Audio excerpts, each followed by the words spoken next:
Welcome back. This Easter Sunday, we're reflecting on the Catholic Church nearly a year after the passing of Pope Francis and looking at how the new Pope Leo is shaping the church in his early months.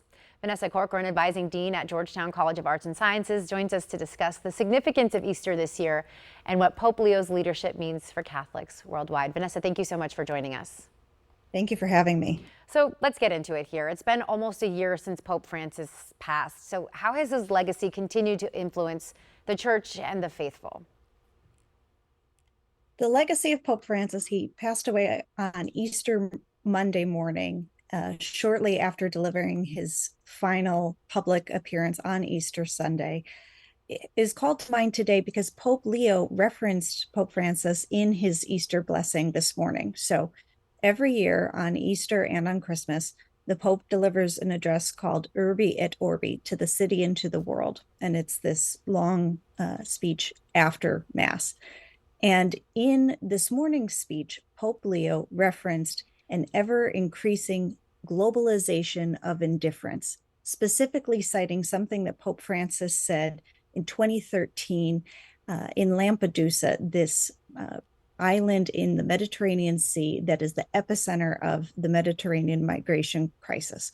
And this morning, Pope Leo was referencing Pope Francis trying to continue that call to action for people to protect those who are in need of the world's protection.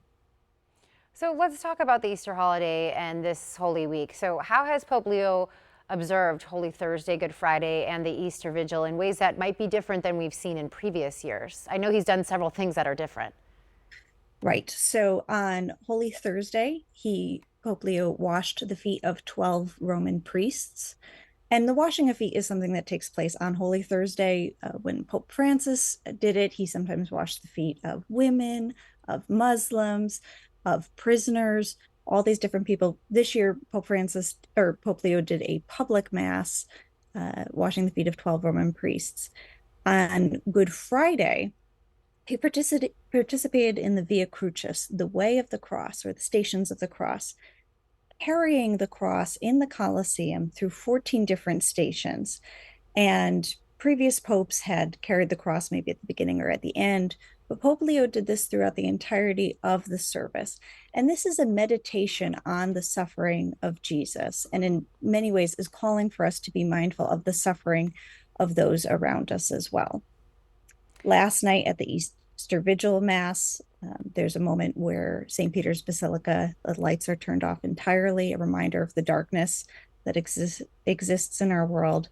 And then today is the holiest day of the year, the Easter Mass.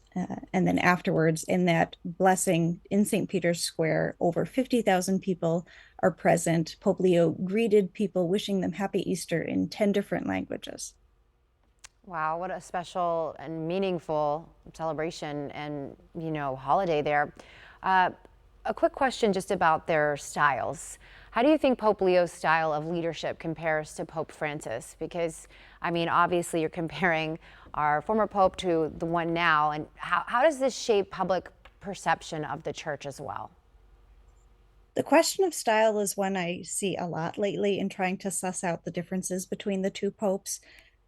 Pope Leo is often seen as more reserved. He has spent this past year listening to others, meeting with other people. But when you listen to the different addresses he gives, different homilies in Mass, when he's speaking to the press reporters, for the past 11 months, he's been pretty vague about making references to specific politicians.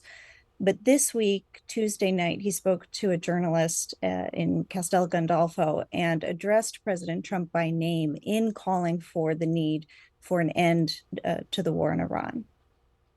Wow. And that's way more direct than we've seen Pope Leo so far. Wow. Well, much more to come. Thank you so much, Vanessa, for joining us this morning, and happy Easter to you. Thank you.